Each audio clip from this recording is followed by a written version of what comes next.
Bienvenidas, mentes curiosas. ¿Conocéis el motivo por el que nuestros antepasados tenían los dientes tan rectos y bien alineados? ¿Sabíais que en la Edad de Piedra ya había dentistas?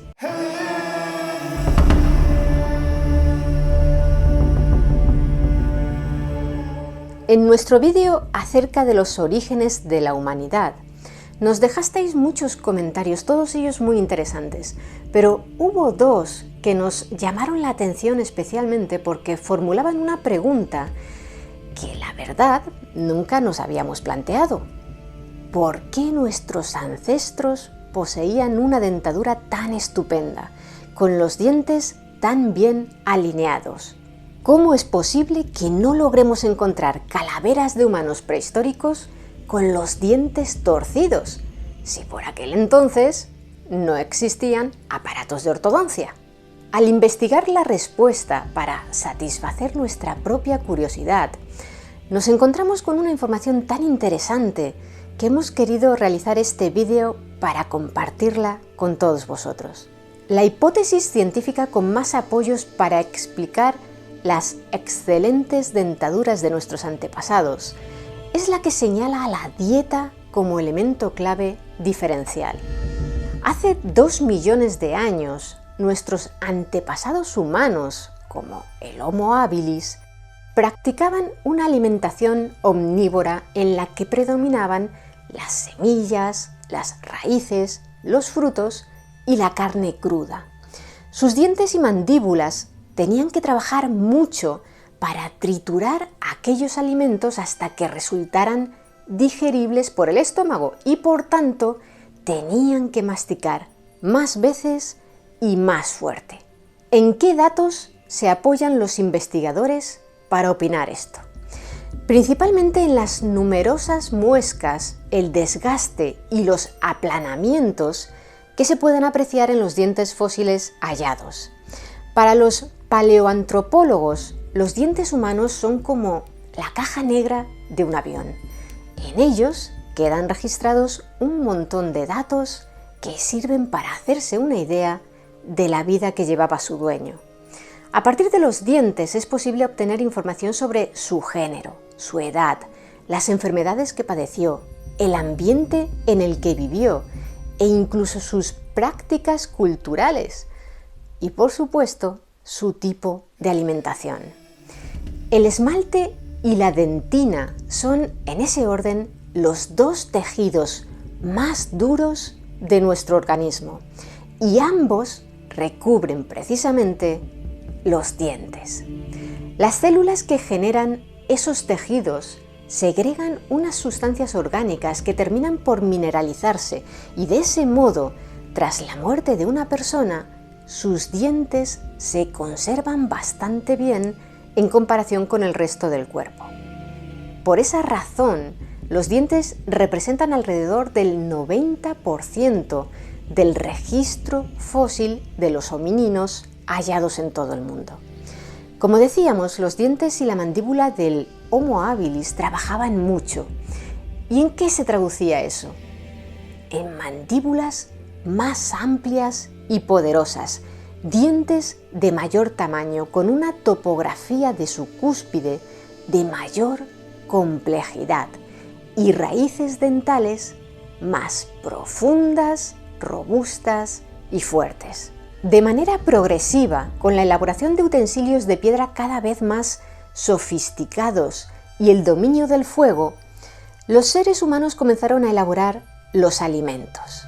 Antes se los echaban a la boca tal cual y a masticar y masticar, pero cuando aprendieron a aplastar las semillas con piedras y a cortar la carne y cocinarla, redujeron el enorme trabajo que antes debía soportar la boca para que los alimentos fuesen tragados en condiciones de ser digeridos. Además, como los alimentos cocinados son más nutritivos, también se redujo la cantidad de comida que necesitaba ingerir un humano, lo que a su vez implicaba pasar menos tiempo masticando. Los chimpancés, por ejemplo, dedican entre 4 y 6 horas diarias a masticar, mientras que los humanos actuales apenas invertimos una. En consecuencia, la mandíbula de nuestra especie, el Homo sapiens, surgida hace entre 200.000 y 300.000 años, según los datos más recientes, presentaba ya en sus inicios unos dientes no solo de menor tamaño que los de las especies antecesoras, sino también más simples, con menos rugosidades y granulaciones en las coronas. Aunque conservamos el mismo número de dientes y la misma fórmula dental, 2, 1, 2, 3, es decir, 2 incisivos, un canino, 2 premolares y 3 molares en cada uno de los 4 cuadrantes de la dentición, nuestros músculos masticadores son más débiles y nuestras mandíbulas más pequeñas. ¿Y qué sucede si tienes el mismo número de dientes en una mandíbula más pequeña? Exacto, que cada vez crecen más juntos, empujándose los unos a los otros, lo que puede desembocar en apiñamientos y dientes torcidos. Tal vez estaréis pensando, vale, las mandíbulas se hicieron más pequeñas, pero el tamaño de los dientes también se iría reduciendo en igual proporción, de modo que encajarían igual de bien que antes, ¿no? Pues al parecer, no del todo.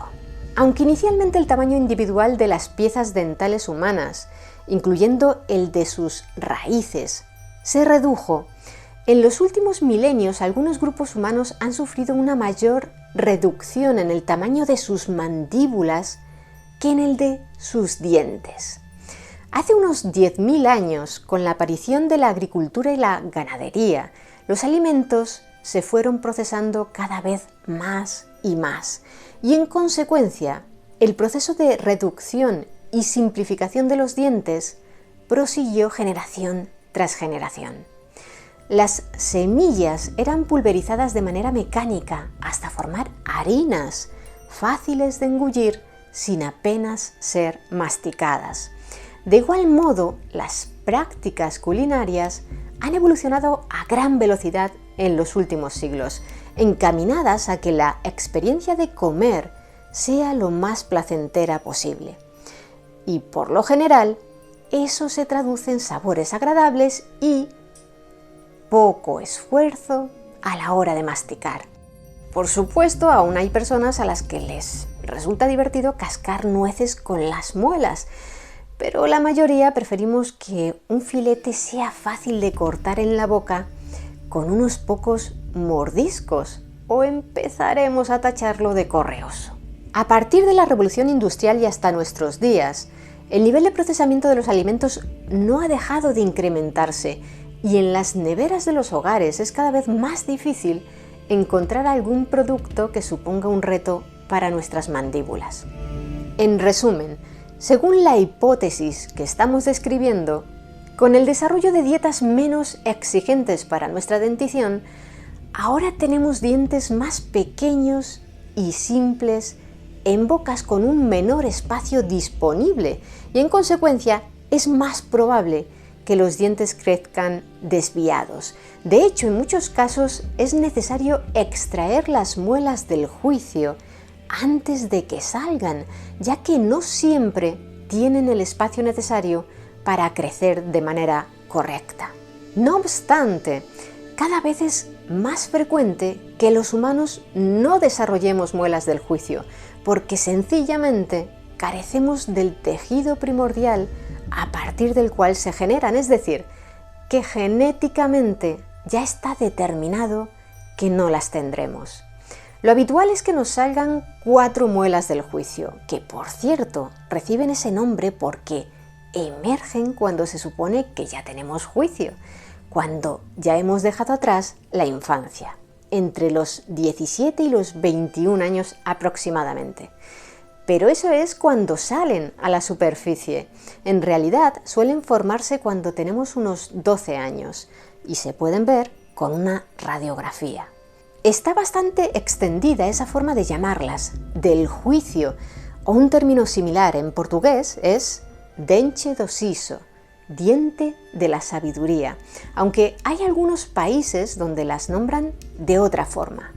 Así, los coreanos llaman a estos terceros molares saranñi, es decir, dientes del amor, porque salen en nuestra juventud y los vinculan con el dolor asociado al primer amor. Y los japoneses los han bautizado con el nombre de oyashirasu, que significa desconocido para los padres, puesto que, a diferencia del resto de dientes, se supone que para cuando estos otros salen, la persona ya se ha independizado de sus progenitores. O al menos así era antes. Ahora no son tantos los jóvenes que pueden marcharse de casa a esa edad de entre 17 y 21 años. Como sabéis, van 2 muelas del juicio arriba y 2 abajo.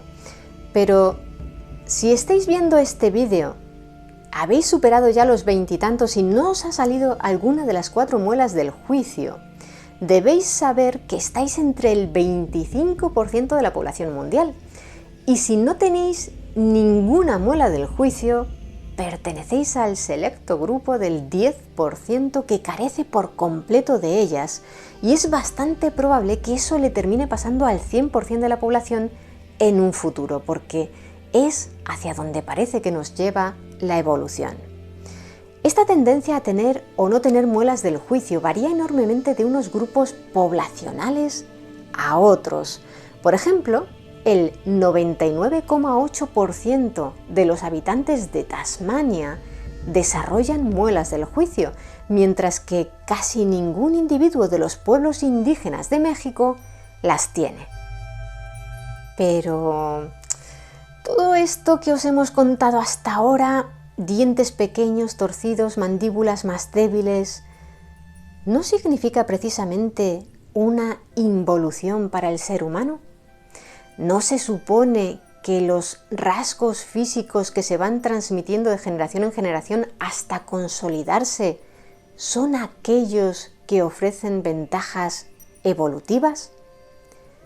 La explicación a esta aparente incongruencia es que en realidad tener las mandíbulas y los dientes más pequeños también suma puntos a favor.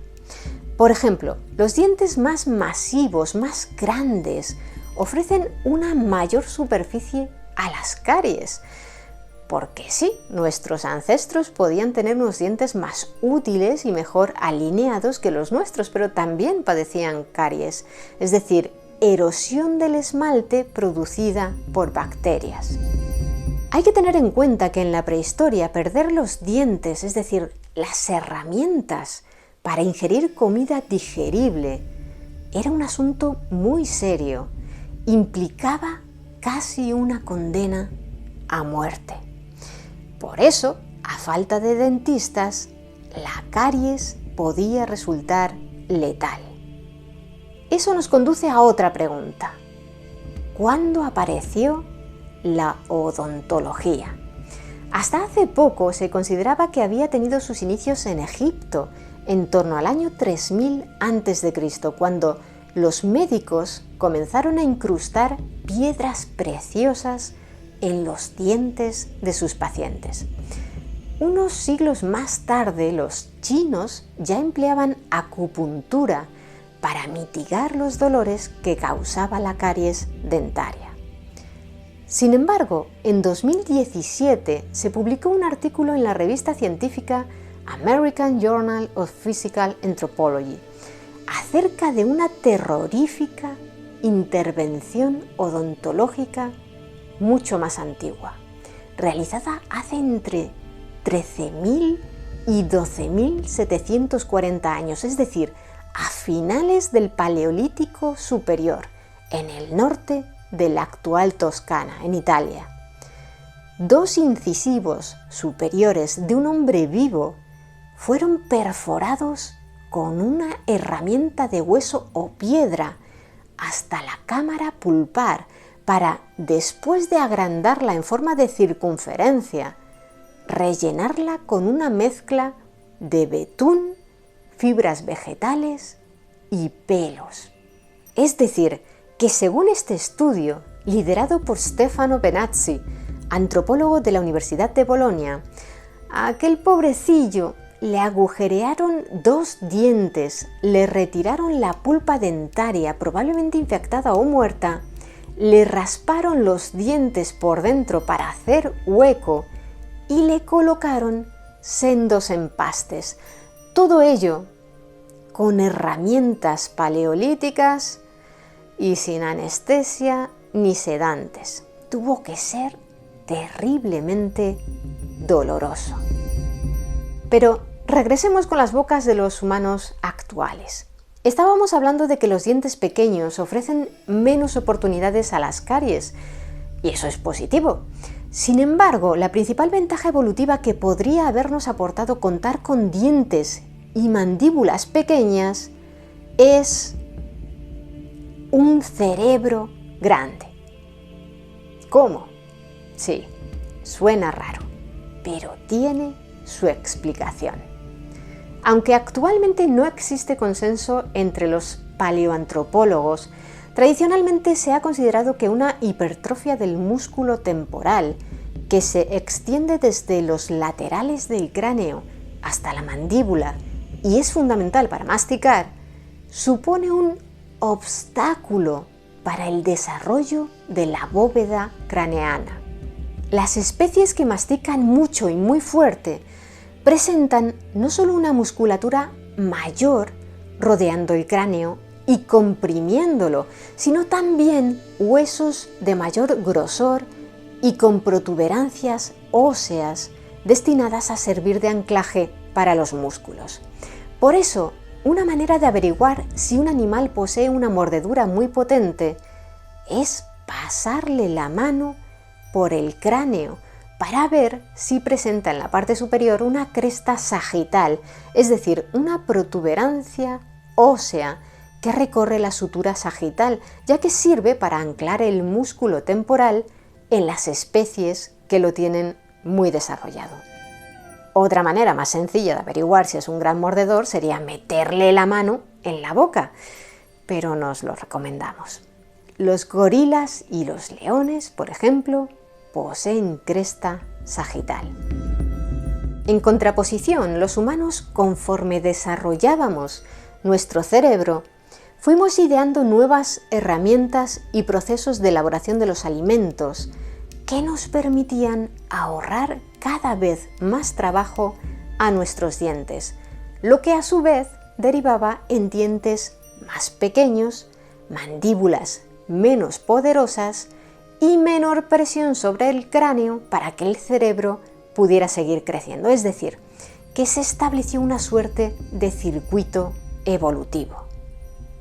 Sin embargo, algunos estudios recientes han puesto en duda que estos dos desarrollos, la reducción de los dientes y el crecimiento del cerebro, se dieran en el mismo marco temporal y a la misma velocidad, por lo que el debate acerca de si realmente guardan relación y en qué grado sigue abierto. Por último, también está en duda que los dientes crezcan torcidos solo por la herencia genética. Y es que al margen, por supuesto, de posibles factores en la infancia, como usar el chupete o chuparse el dedo más allá de los 4 años de edad, los hábitos en la dieta podrían contribuir también a desalinear nuestros dientes sin necesidad de que hayamos heredado esa propensión. En las últimas décadas se han llevado a cabo algunos experimentos con mamíferos destinados a arrojar luz sobre esta cuestión. En ellos, a una parte de la población de estudio se la alimentaba únicamente con alimentos naturales duros, mientras que a la otra se le daban en exclusiva alimentos que habían sido cocinados para que estuvieran muy blandos. Se comprobó que aquellos ejemplares que habían estado comiendo alimentos duros tenían los dientes mucho más alineados que los que habían seguido una dieta blanda, quienes presentaban arcos dentales más estrechos, dientes torcidos, molares apiñados y un crecimiento hasta un 10% inferior de las áreas faciales que participan en la masticación. Es decir que, según esto, la dureza de la dieta habitual durante el crecimiento del individuo es un factor más importante que la genética en el desarrollo mandibular y dental. De ello se podría inferir que los factores ambientales, en concreto comer alimentos procesados y blandos, pueden perjudicar a largo plazo nuestra salud dental. Pero nosotros seguimos sin aconsejaros que casquéis las nueces con los dientes. ¿Y vosotros qué opináis de nuestra evolución dental? ¿Preferiríais tener los dientes de un australopiteco? Me gustaría que nos lo contarais abajo en los comentarios. Y si queréis conocer más historias interesantes, suscribíos a nuestro canal. Muchas gracias por estar ahí, mentes curiosas. Nos vemos en el siguiente vídeo.